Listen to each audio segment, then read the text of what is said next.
Graça e paz, meu irmão, minha irmã, seja muito bem-vindo ao nosso site. E nesse vídeo eu quero te falar um pouco sobre o que você vai encontrar dentro desse nosso novo curso, Direito Religioso na Prática. Quero já começar dizendo, é um curso completo e você vai receber enquanto aluno esse livro na sua casa, na sua igreja, Manual Prático de Direito Religioso, um livro com mais de 460 páginas, que é o material didático que a gente usa aqui no nosso curso. E o detalhe, a gente trata no livro e no curso sobre tudo o que você precisa saber em matéria jurídica, de legislação, de julgados pelos tribunais que afetam a vida da igreja. E eu quero só deixar registrado aqui com você alguns diferenciais do nosso curso. Uma primeira questão é, o nosso livro foi recomendado por algumas autoridades, ministra Damares Alves, ministra de Direitos Humanos, ministra Adelaide Arantes, ministra do Tribunal Superior do Trabalho, e pelo então juiz federal, hoje desembargador federal, Dr. William Douglas. Aí está uma foto com cada um deles quando eu estive com eles em Brasília e no Rio de Janeiro para levar, um presente desse livro como um agradecimento pelo fato de eles terem reconhecido a importância do nosso livro. E mais, o que você vai ter aqui no nosso curso? E talvez esses sejam os grandes diferenciais do nosso curso, da nossa formação. Primeiro, uma atualização constante. Todos os meses, praticamente todas as semanas, tem uma decisão judicial nova, pode ter uma legislação federal nova que impacta diretamente a vida da igreja. E qual é o nosso compromisso? Durante o período em que você estiver com a gente, você vai ter sempre um conteúdo atualizado. Todos os meses a gente vai postar vídeos novos te atualizando sobre temas que a gente já aborda no livro, que já estão no nosso curso, ou sobre algum outro tema extra que porventura aparecer. Mas o fato é que todos os meses você vai ter um conteúdo extremamente atualizado para que você não corra qualquer tipo de risco jurídico. E mais, você vai ter também, durante o período que estiver com a gente, uma aula ao vivo por mês comigo.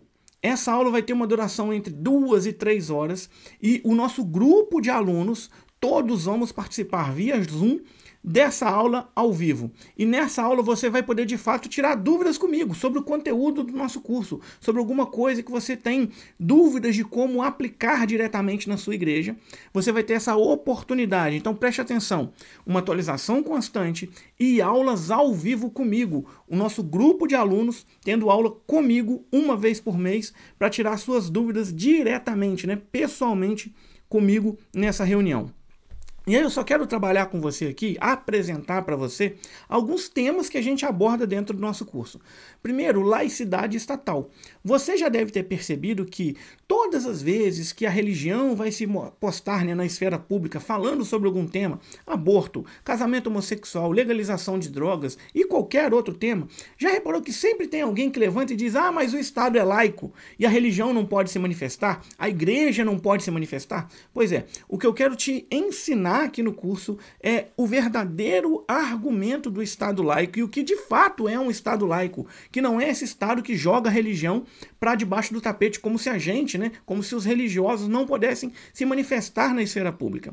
Depois, criação e organização das igrejas.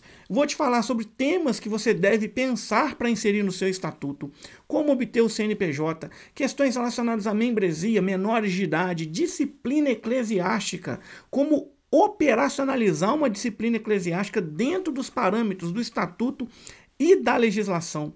Depois, sobre liberdade de crença. Nesse módulo sobre liberdade de crença, são mais de 20 temas específicos. Eu vou só dizer aqui alguns para vocês. Devolução de dízimos e ofertas. Você sabe que já existem vários e vários casos nos tribunais de irmãos que dizimaram e ofertaram na igreja e depois entram na justiça para querer esse dinheiro de volta. Como você pode se precaver desse tipo de situação? Discordância de outras matrizes, pastores que estão sendo acusados de discriminação religiosa, de preconceito religioso, preconceito contra homossexuais. Como você consegue blindar juridicamente as suas manifestações, as suas pregações de púlpito? Limitação nos cultos públicos, pessoas que às vezes invadem o culto público, invadem a reunião religiosa, atrapalham essa reunião. O que você pode fazer para evitar esse tipo de questão? Casamento homoafetivo, será que você vai ser obrigado a realizar casamentos homossexuais na sua igreja? Se teologicamente você acredita que isso não é o correto? Como também blindar a sua igreja diante dessa situação? Colaboração de interesse público.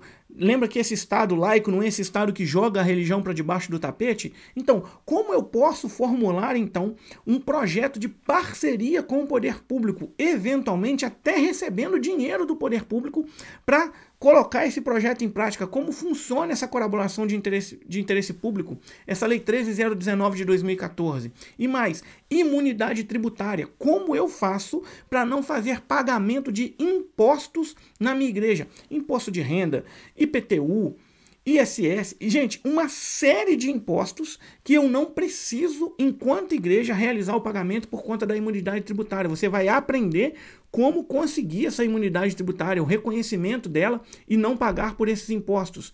Mais outros temas. Vínculo empregatício do pastor. Será que pastor é empregado? Se não é empregado, como regra geral a gente vai entender no curso que não é, qual é o vínculo então pastoral com a igreja? Como proceder recolhimento de INSS? Como se dá a aposentadoria desse pastor, o benefício previdenciário que ele tenha? Quais são as obrigações que a igreja tem, por exemplo, de recolher o imposto de renda desse pastor, né, sobre a remuneração que ele recebe? Trabalho voluntário. Gente, qual é a igreja hoje que não realiza trabalho voluntário, que não tem um membro realizando um trabalho voluntário? Eu acredito que nenhuma. A gente desconhece uma igreja em que os membros não atuam voluntariamente, graciosamente. Só que a gente já tem vários processos em tribunais de presbíteros, diáconos, líderes de louvor, líderes de ministério que entram na justiça contra a igreja para ter reconhecido um vínculo empregatício. E aí a gente aqui no nosso curso vai ter modelos para você ter usurpada, né, ter excluída essa possibilidade de uma ação judicial contra a igreja por conta de uma tentativa de reconhecimento de um vínculo empregatício, quando na verdade aquele obreiro, aquele membro, queria de fato servir voluntariamente a Deus na igreja. Uso capião. Quantas são as igrejas que receberam com doação de terreno e não fizeram o procedimento correto, né, de registro dessa doação no cartório e precisam agora da uso capião? Como proceder para conquistar essa uso capião nessa propriedade desse imóvel urbano? Incômodo acústico. As igrejas que têm problemas com som alto, que às vezes atrapalham vizinhos, respondem processos judiciais, que podem, inclusive, os pastores serem processados criminalmente, né, por o crime de poluição sonora ou por contravenção penal de perturbação de sossego. Como você lidar com esse tipo de situação? Execução de músicas e pagamento para o ECAD. Não sei se você sabe, mas o ECAD, que esse escritório central de arrecadação de direitos autorais, ele já vem cobrando das igrejas por execução de música quando acontecem cultos em lugares que não são templo. Por exemplo, a sua igreja aluga um hotel, aluga um espaço de evento para realizar um culto, uma atividade religiosa, o ECAD já vem cobrando isso. Como a gente pode blindar essa situação? Outra, imagine que você vai ser chamado como testemunha num processo judicial por conta de um aconselhamento que você fez, um aconselhamento de um irmão que estava para se divorciar, ou qualquer outra situação. Como você deve se portar diante do juiz? Sabia que tem diferença entre o seu procedimento, se o chamado para depor como testemunha for como um processo criminal e um processo civil? É o que a gente vai aprender aqui no nosso curso. E mais, ainda assim, e eu vou finalizar essa apresentação nesses termos. Você tem dentro do curso vários modelos que vão ajudar você. Primeiro, um modelo sobre suspensão de sigilo, que você vai informar para as pessoas, quando você julga conveniente, que aquilo que elas te contarem, mesmo diante dessa indicação de que você deveria guardar sigilo, que você vai suspender esse sigilo. Por exemplo, quando elas disserem que vão fazer um mal para uma outra pessoa, ou quando, se você guardar esse sigilo, você vai acabar contribuindo para a condenação criminal de um inocente. A gente vai te dar um modelo para esses casos. Depois, um modelo de livre consentimento esclarecido, que é praticamente acabar com os problemas relacionados à membresia e disciplina eclesiástica. Livre consentimento esclarecido. Você vai indicar para os seus membros como que funciona as regras da igreja. E aí o membro, a partir do momento que ele assina esse livre consentimento, ele está dizendo: olha, eu aceito as regras da igreja, eu aceito as regras estatutárias da igreja, a regra de disciplina eclesiástica da igreja.